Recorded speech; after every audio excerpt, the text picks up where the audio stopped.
A ver, chicos, vamos a hacer primero un breve recuerdo anatómico y histológico de las partes del riñón, ¿ya? A ver, por clases de histología y obviamente fisiología, recordemos este esquemita, ¿sí? Esquema bien didáctico acerca de cómo es la nefrona o el nefrón en su versión masculina o femenina, como deseen ustedes. Vemos cómo el glomérulo es un ovillo en realidad de arteria, de una arteria se enrolla y luego da origen a una estructura que la función principal es hacer un ultrafiltrado como primera fase, pero luego tenemos varias fases, ¿no? Absorción, reabsorción y todas las 7, 8 o 9 funciones que tiene el riñón. Pero en este esquemita vemos cómo ingresa la arteriola aferente al glomérulo, hace un súper enrollamiento, digamos, y luego sale y se convierte en la arteriola eferente. Tenemos el conjunto de túbulos, ¿sí? Túbulos que pueden ser proximales, distales, el asa de Henle, el contorneado distal, proximal, ¿sí? Pero en el medio tenemos un intersticio que le llamamos mesangio, ¿sí? O mesénquima, ¿no? ¿Sí? Esta estructura ya la recordaron, ¿sí? Cada uno tiene su propio nombre. Acá le decimos corpúsculo renal, a este propiamente es un glomérulo. Acá está la cápsula de Bowman, la membrana basal, miren, con los podocitos que tienen la forma de unas células con pie, con un piecito que están bien entrelazados y que va a ser de repente la primera estructura que se dañe cuando tenemos nefropatía diabética, ¿no es cierto? Los podocitos se aperturan, hacen que los poros sean más grandes y por tanto dejan pasar a proteínas de un peso molecular considerable, como albúmina, por ejemplo, ¿no?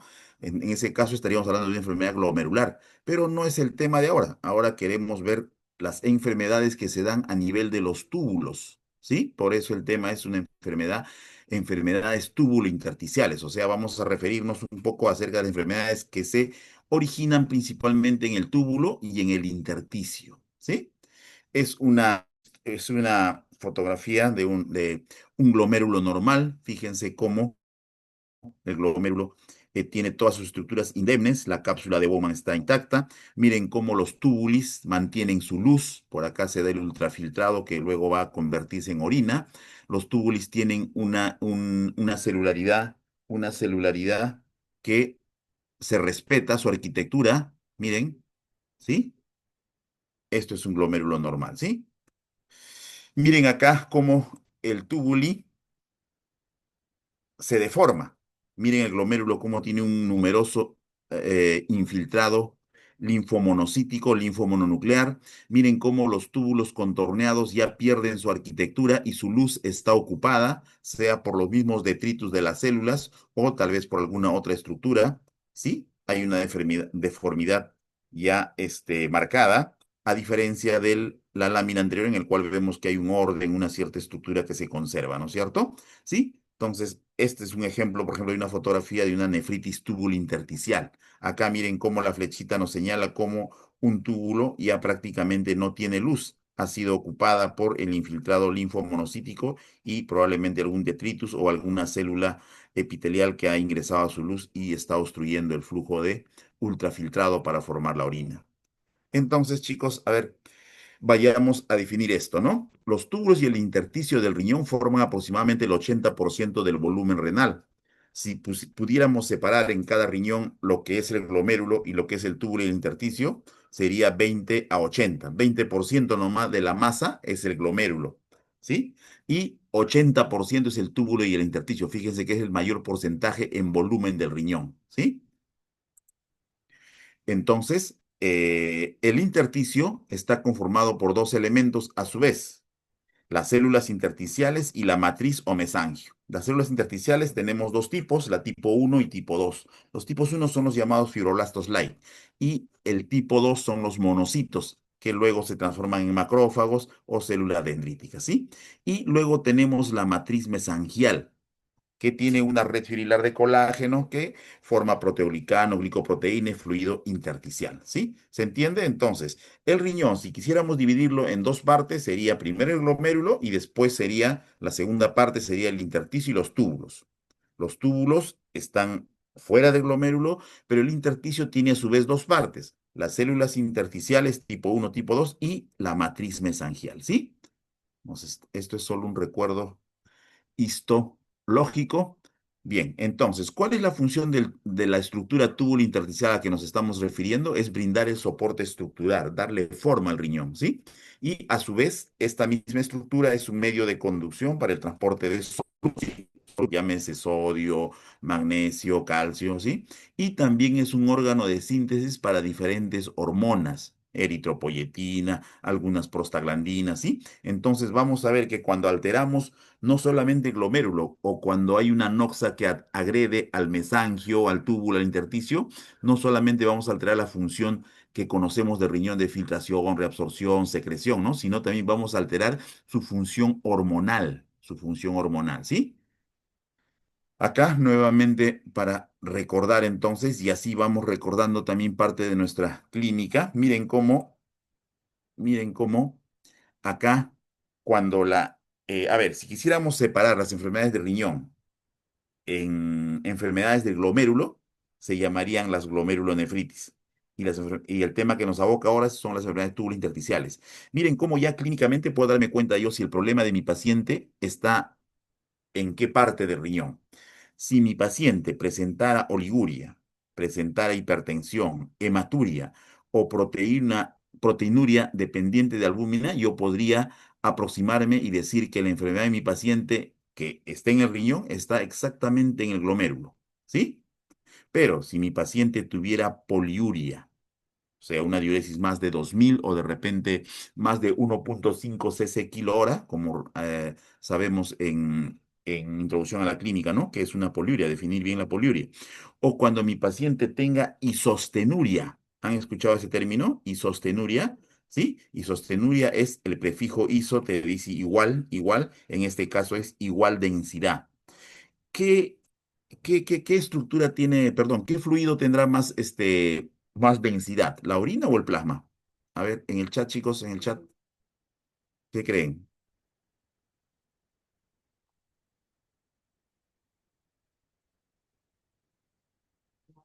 ¿Cuál es más denso? ¿Cuál tiene más solutos, el plasma o la orina?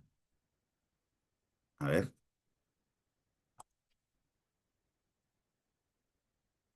plasma, ¿sí? A ver, otra idea. ¿Alguien opina distinto?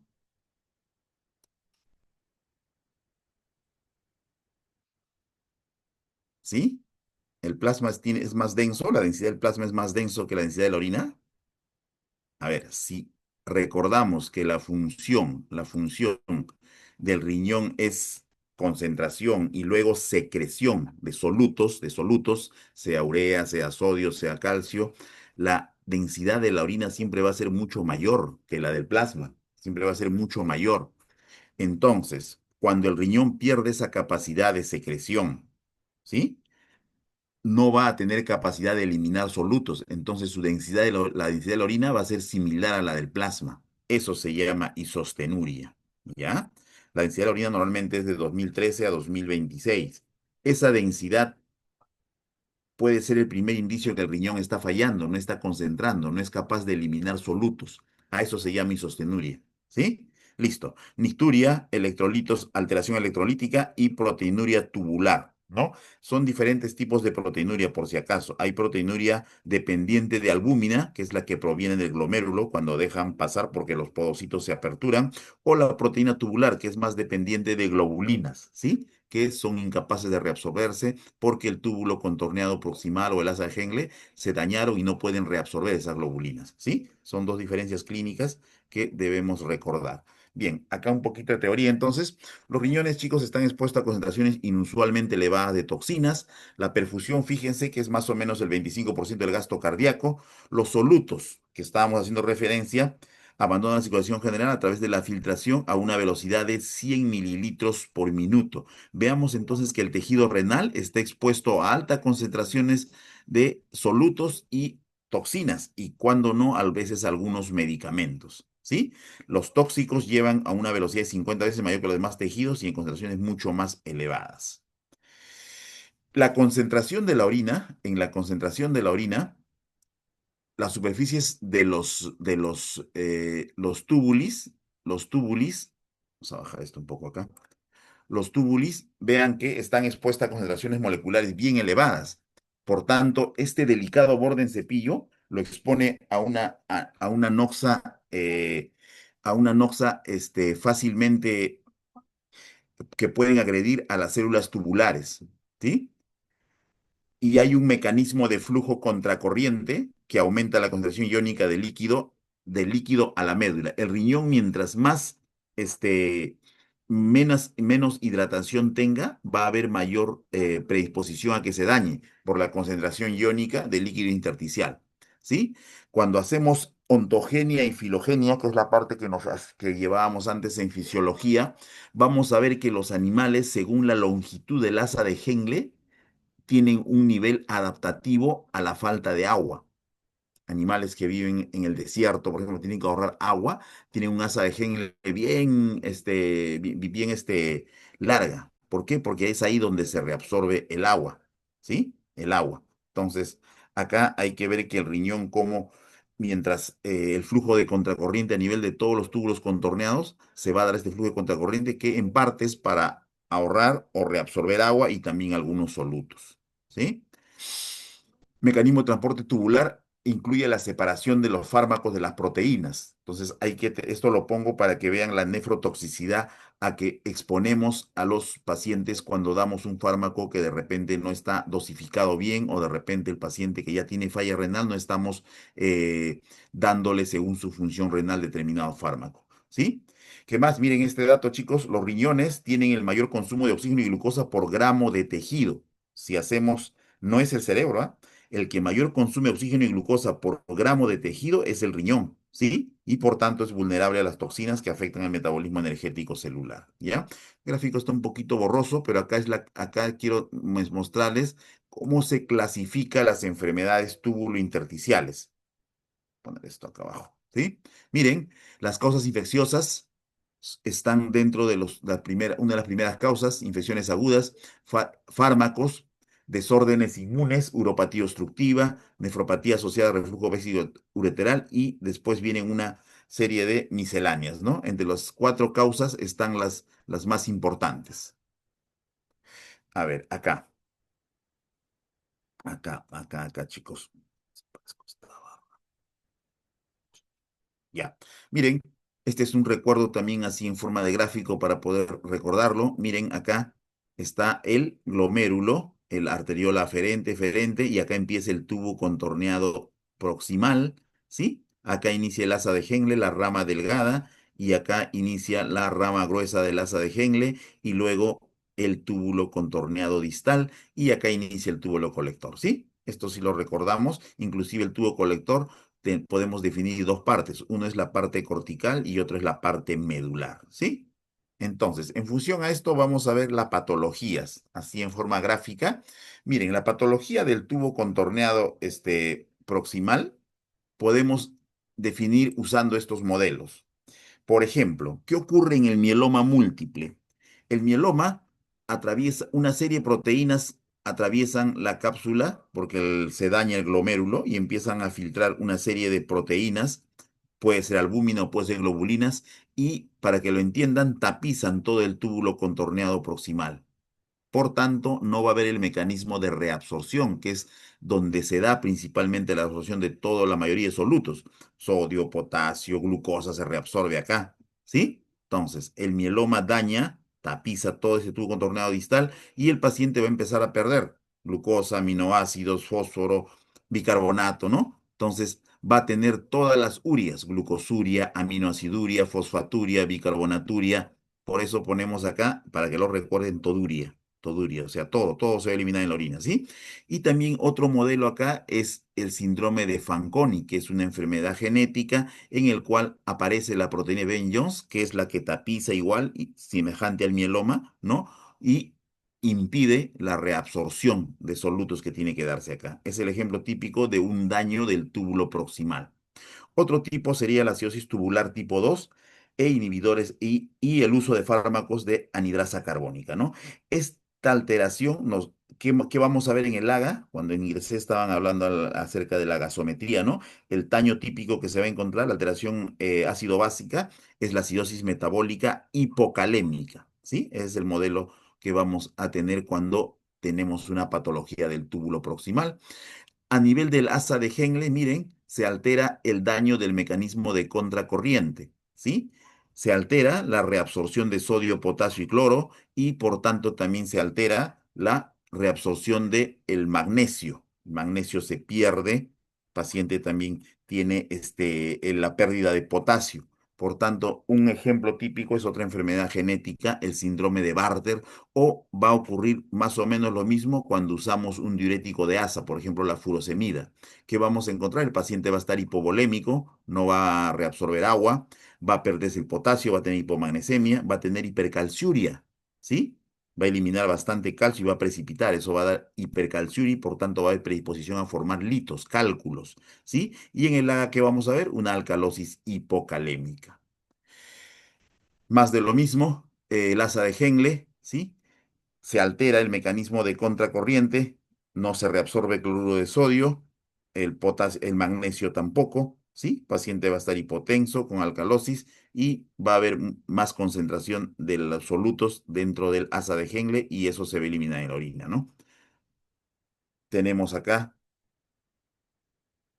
nuevamente gráficamente cómo el cloro permanece dentro del túbulo, posteriormente pasa a ser parte de la micción y luego el potasio también empieza a perderse, ¿sí? Eliminarse junto con el protón, ¿sí? Entonces acá vamos a tener, se pierde potasio, se pierde protón, o sea, se pierden cargas positivas. Por tanto, el paciente va a tener hipovolemia, que se traduce clínicamente como hipotensión, hipomagnesemia, porque se está perdiendo el ion, hipercalciuria nuevamente y en el AGA vamos a encontrar una alcalosis hipocalémica porque estamos perdiendo todas las cargas positivas. Se está yendo el potasio y se está yendo el ion protón, ¿no es cierto?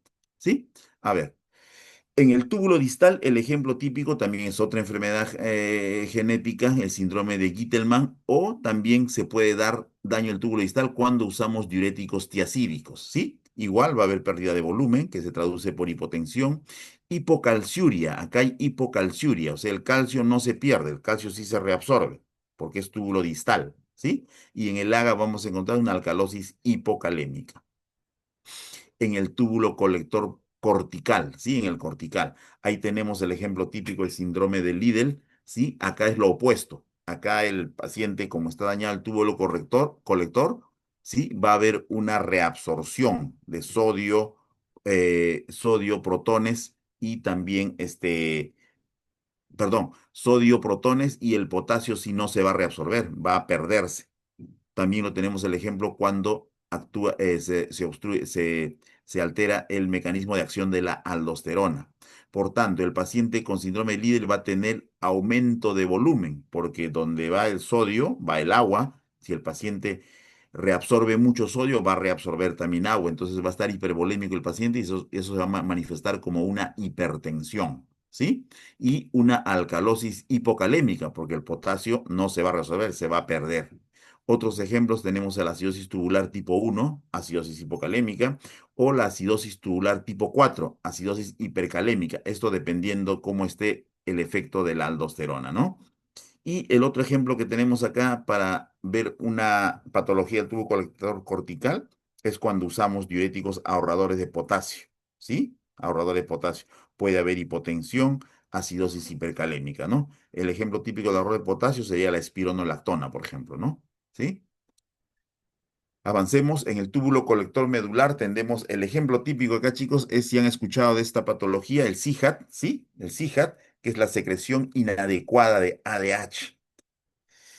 Inadecuada o inapropiada. En buena cuenta es una secreción excesiva, ¿no? Para que lo entiendan, ¿sí? Excesiva de ADH. En el núcleo paraóptico, en la neurohipófisis, es donde se secreta esta hormona, ¿no? Y algunos pacientes que tienen algún daño en el sistema nervioso central como una secuela de meningitis o de repente con un traumatismo encefalocraniano o han tenido una cirugía en el cerebro o a veces secundaria a infecciones, hay un exceso de secreción de la hormona antidiurética. Entonces, ¿qué ocurre? Esta hormona antidiurética actúa acá a nivel del tubo colector y como su nombre lo indica, impide la diuresis, empieza a reabsorber todo el agua que puede, ¿sí? O sea, reabsorbe abundante agua. Por tanto, si se reabsorbe bastante agua, el intravascular empieza a diluirse, ¿sí? Empieza a diluirse y el paciente lo que va a tener es una hiponatremia dilucional. Si reabsorbe bastante agua, obviamente no va a haber agua para formar orina y el paciente va a tener oliguria, ¿sí? Entonces, el paciente que tenga un CIJAT o secreción inapropiada o excesiva de ADH, ¿qué va a tener? Va a manifestarse por oliguria, hiponatremia, que es lo que va a dar el cuadro clínico finalmente. El paciente viene con trastorno de sensorio por la hiponatremia, ¿sí? Eso es el cuadro de un síndrome de secreción inapropiada de ADH. El otro trastorno es la diabetes insípida, que es lo opuesto. Si acá hay una secreción excesiva, acá hay una secreción pobre, disminuida de ADH. Entonces, ¿qué pasa? Si no hay ADH, no hay reabsorción de agua. Entonces, el tubo colector deja pasar todo el agua y el paciente va a estar miccione, miccione, miccione, miccione y va a tener una poliuria. Pero esa poliuria, pues, no va a ser con glucosuria como en el diabético, ¿sí? Por eso le dice diabetes insípida cuando si prueban la orina, o los clínicos antiguos probaban la orina y decían, este paciente orina bastante, pruebo la orina, está dulce, ah, es diabético. Diabetes, este otro paciente también orina bastante, pruebo la orina, no está dulce, no tiene sabor, por eso le dijeron diabetes insípida, ¿sí? Y acá está el ejemplo típico, es estos medicamentos que ya me cuentan que ha llegado a nuestro país, los baptanos. Baptanos son fármacos que actúan acá bloqueando o activando las acuaporinas, por tanto, bloquean el efecto de la ADH, ¿sí? Entonces el paciente va a tener acá poliuria y va a tener una anatremia que es variable. Pues el sodio puede estar normal, alto o bajo, según cómo esté actuando según cuál sea el grado de deficiencia de ADH, ¿sí? Un resumen, chicos, el ejemplo típico del síndrome de Liddle es un niño con hipertensión y alcalosis hipocalémica. Síndrome de Bartter es el uso de furosemida o la enfermedad que en sí de Bartter, el paciente típico es un niño hipotenso con cálculos, con magnesio bajo y alcalosis hipocalémica. El síndrome de Gittelman es o el uso de tiazidas, que es el modelo experimental, se podría decir. El paciente el adulto es un paciente adulto hipotenso sin cálculos y que tiene una alcalosis hipocalémica. La acidosis tubular tipo 1 es un niño que no crece porque tiene osteodistrofia renal, tiene cálculos y tiene una acidosis hipocalémica. La acidosis tubular tipo 2 es un adulto con acidosis hipocalémica o también el modelo sería el paciente que está usando un diurético inhibidor de anhidrasa carbónica como la acetazolamida. El síndrome de Fanconi, o también acá podemos poner como modelo al mieloma múltiple, es el paciente adulto que tiene mieloma o que tiene toduria, ¿no es cierto? O si tiene glucosuria, todo pierde por la orina, proteinuria, etc., etc. Y en el AGA vamos a encontrar una acidosis hipocalémica. Finalmente, la acidosis tubular tipo 4 o el uso de espironolactona, ¿sí? Es un paciente adulto con diabetes o que tenga una acidosis hipercalémica, ¿sí? Listo. ¿Alguna consulta hasta ahí, chicos? Yo sé que hay varios nombres epónimos, confunde un poquito, pero es cuestión de repasar la fisiología renal y van a entender fácilmente cómo uno puede darse cuenta dónde está la patología de mi paciente, en el glomérulo o en los túbulos o en el intersticio. ¿Hasta ahí alguna pregunta, chicos? Estamos en la mitad de la primera charla. ¿Alguna consulta, sea con el audio o con el chat? A ver.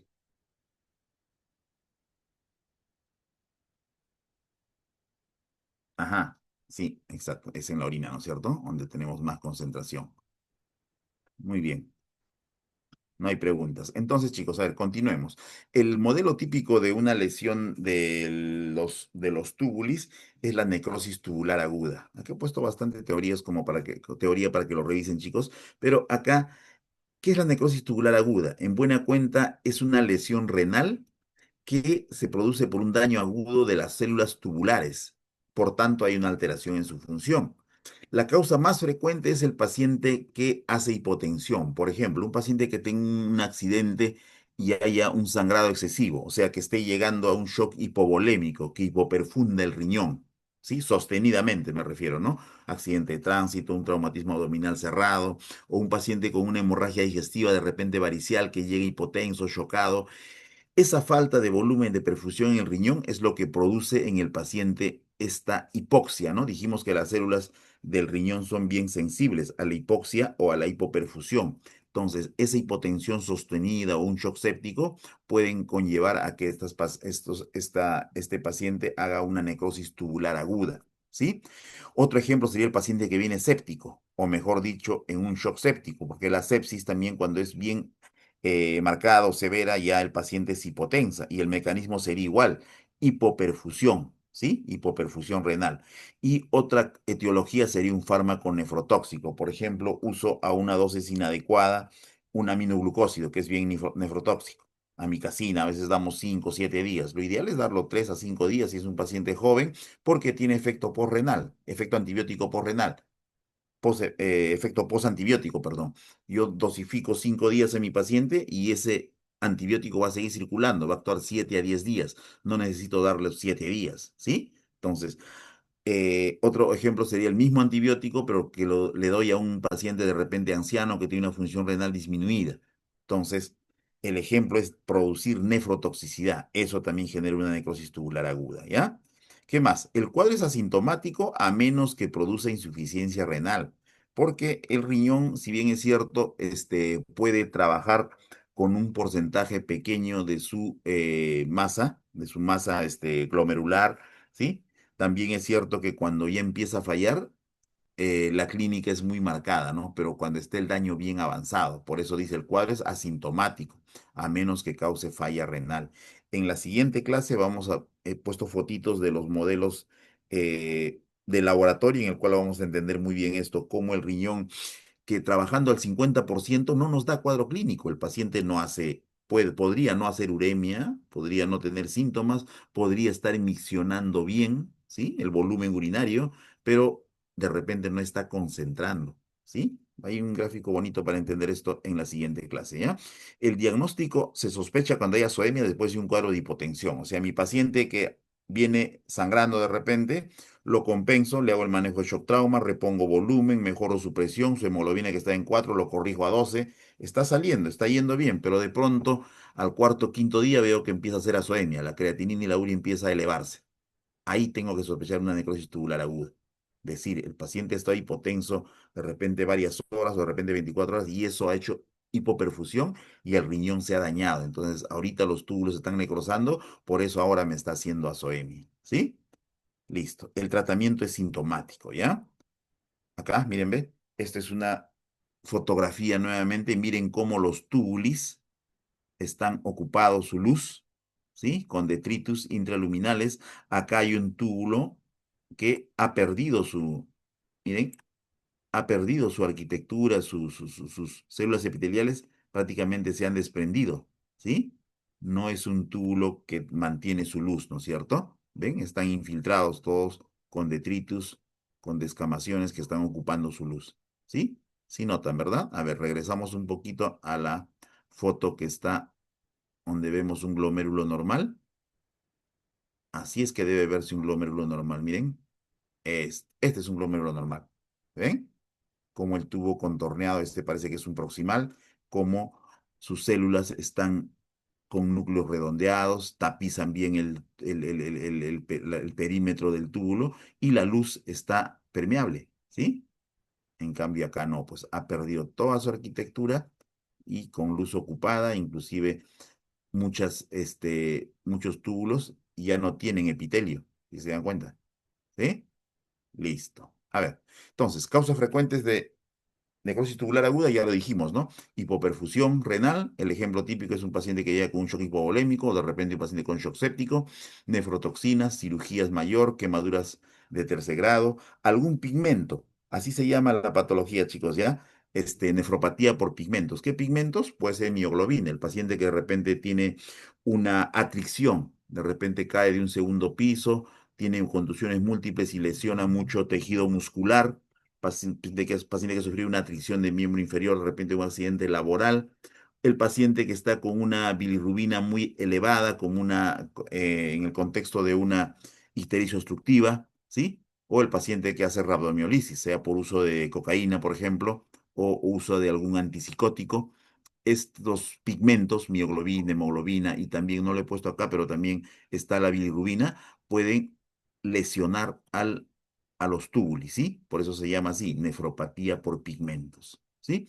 Otras toxinas pueden ser el síndrome de lisis tumoral, por ejemplo, en el paciente oncológico, que le estamos iniciando una quimioterapia y donde tú ya prevés que va a haber alta destrucción celular, ¿sí? Y vas a liberar bastante uratos, por ejemplo, que pueden lesionar también al tubuli, ¿sí? Venenos, acá tenemos ejemplos de ofidismo, ¿no? Mordedura de serpiente o mordedura de araña, ¿sí? Nefrotoxinas, acá tenemos las más comunes, bueno, antibióticos, ¿no? Aminoglucósidos es el ejemplo típico del antibiótico muy nefrotóxico, anfotericin, cisplatino, agentes de radiocontraste, aunque esto está un poquito discutido, al final vamos a hablar un poquito de esto. Uso de AINES, esto sí es frecuente, chicos. AINES, pero no el cuadro agudo, sino el paciente que toma AINES crónicamente, el paciente adulto mayor que tiene artrosis, que tiene lumbalgia y crónicamente toma diclofenac, ibuprofeno, ¿sí?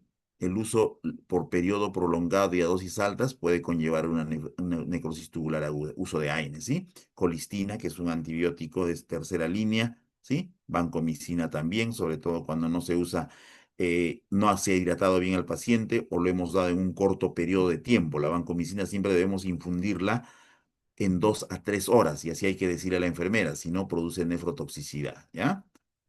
¿Qué más? La exposición a tóxicos ocurre a la luz de los túbulos, ya describimos esto, no vamos a repetir. ¿Qué más? La necrosis tubular aguda, chicos, hay pacientes que tienen predisposición a hacer esto. Por ejemplo, el paciente que ya tiene un daño renal previo, el paciente que es diabético, el paciente que tiene hipovolemia o baja perfusión, paciente con edad avanzada, ¿no? Entonces, estos pacientes, cuando manejen estos pacientes, piensen que son propensos a hacer una necrosis tubular aguda, así que hay que hidratarlos bien. Si hay un medicamento nefrotóxico y puedo darle otro, de repente evito el nefrotóxico, el manejo es básicamente preventivo, porque como han visto, el manejo de esta entidad es sintomático, esperar que el riñoncito recupere mientras lo hidrato, ¿no? Más de lo mismo, ¿sí? Los túbulos contorneados están bien dilatados, y acá ya no hay detritus, pero también han perdido bastantes epitelio, ¿no? Epitelio tubular. A ver, acá vamos a hacer rápidamente la revisión de las principales causas. Nefropatía por analgésicos, ¿sí? Es el consumo acumulado, ¿no es cierto? Dice, la estadística nos dice más de 2 kilos de AINES, por ejemplo, predispone esta nefropatía por analgésicos. El paciente presenta falla renal, hay una proteinuria no nefrótica, o sea, no llega al rango nefrótico, no es más de 3,5 gramos al día. Hay hipertensión, anemia, ¿sí? Hay alteración en la concentración de la orina a medida que se desarrolla la falla renal. Puede haber también un cuadro que llamamos necrosis papilar, pero ocurre en una fase tardía, ¿sí? El cuadro resuelve cuando suspendo el analgésico, a menos que la falla renal ya esté en una fase avanzada y haya progresado a un RC, ¿no? Nefropatía por contraste. Acá generalmente era con los contrastes que usábamos antes, ¿no? Antes había alta tasa de nefropatía por contraste por el tipo de contraste. En cambio ahora se usa los contrastes eh, no solubles. Miren, acá te ponen el agente radiocontraste es temporal, pero a veces deja un daño permanente en el riñón. Puede haber un aumento progresivo de la creatinina 24 a 48 horas después de poner contraste y hacer el estudio que hemos ordenado. De repente una tomografía con contraste, una resonancia con contraste, ¿no? El manejo es sintomático, hay que hidratar al paciente, ¿sí?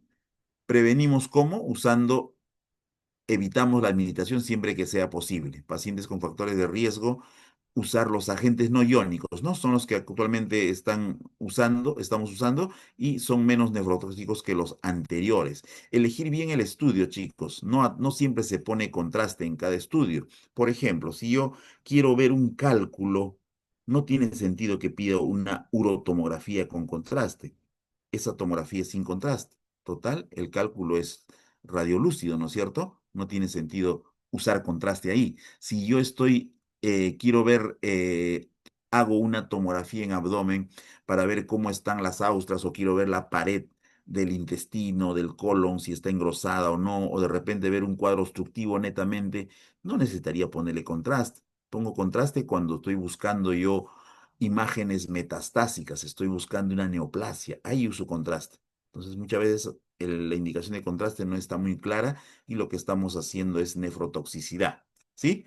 Cuando administramos el agente de contraste, idealmente debemos expandir el volumen, o sea, hidratar bien al paciente.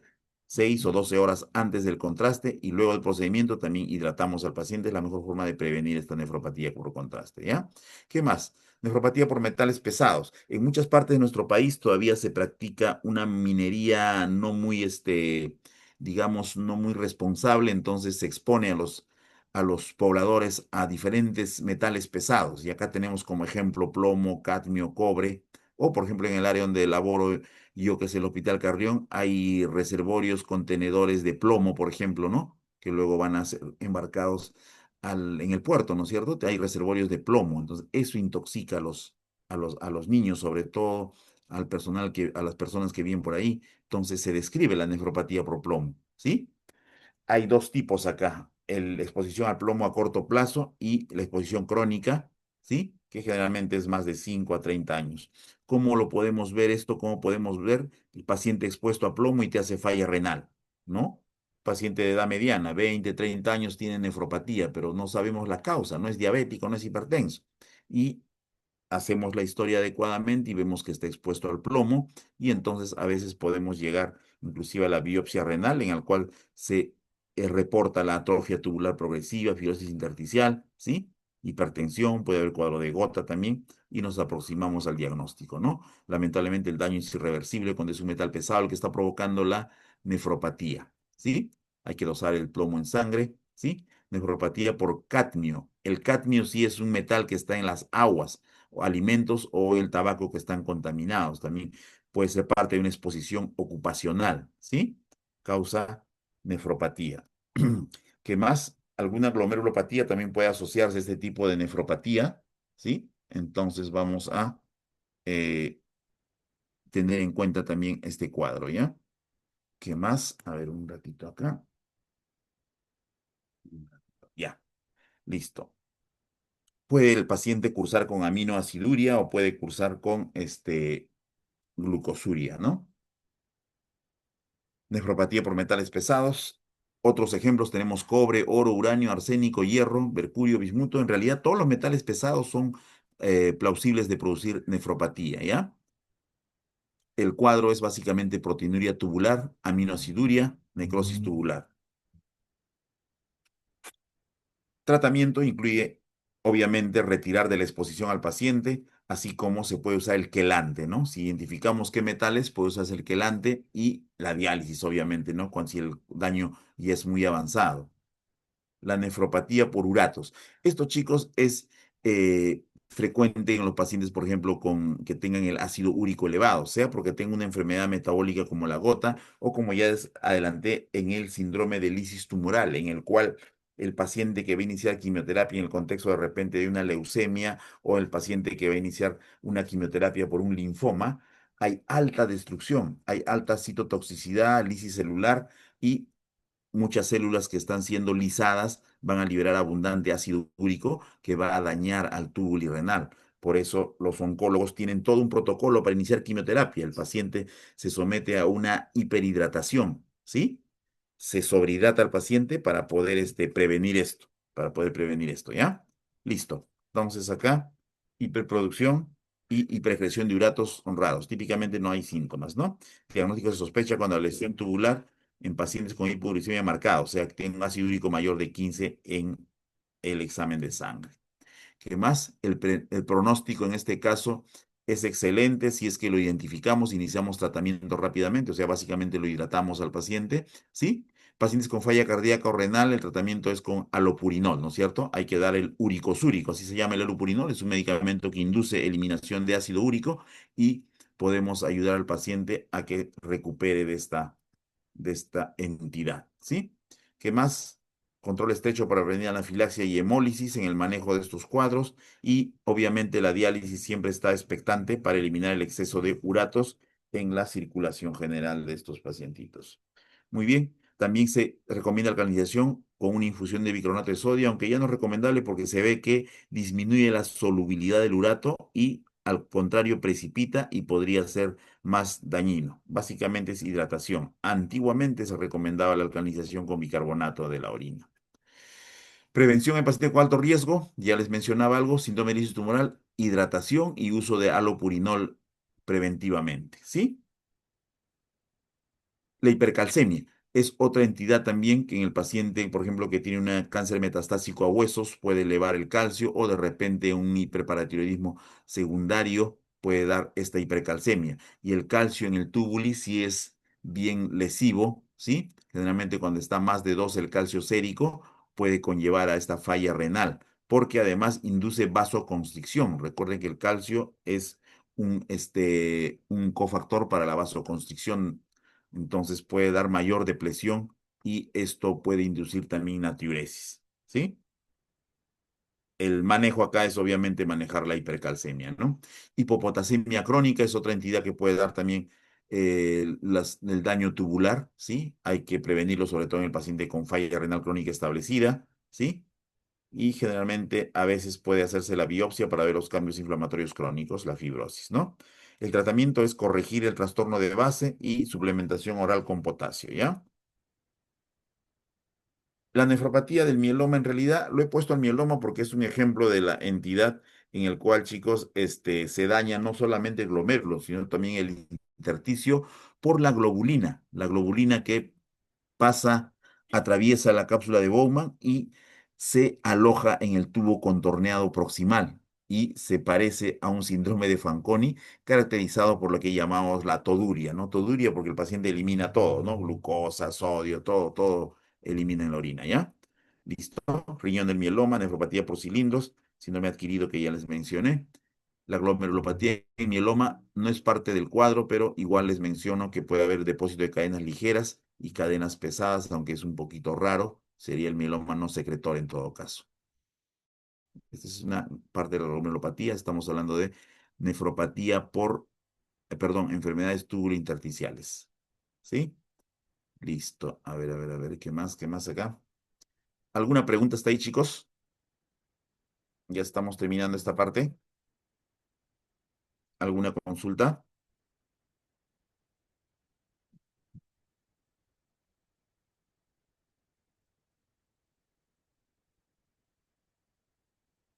Bien, la nefritis tubulointersticial es lesión primaria de los túbulos renales intersticio, causa disminución renal.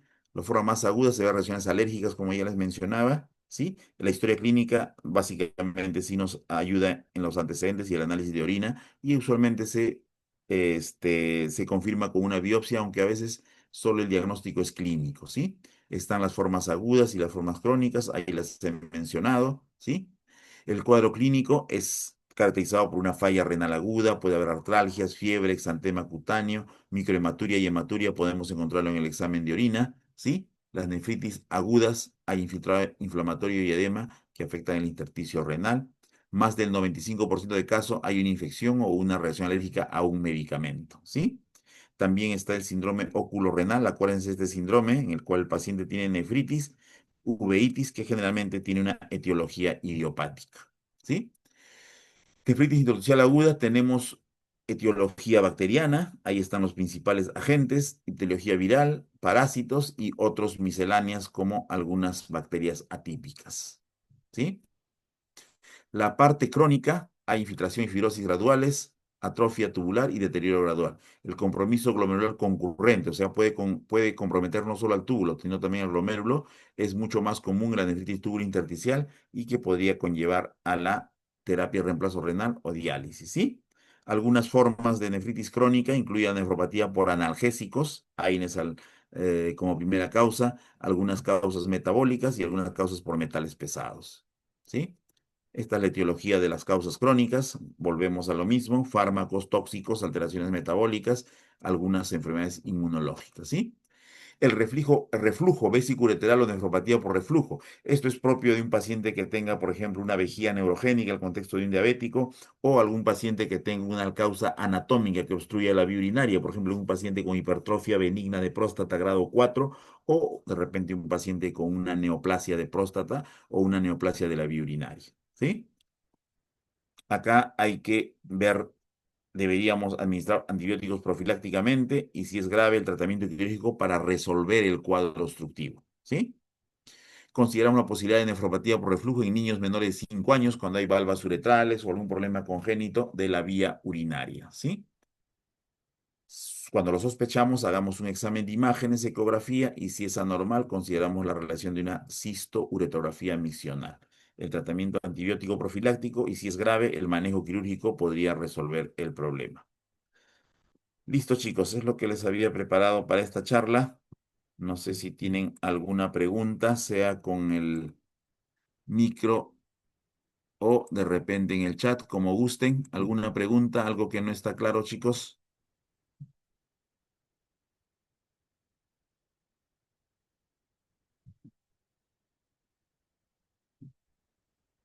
¿Alguna consulta?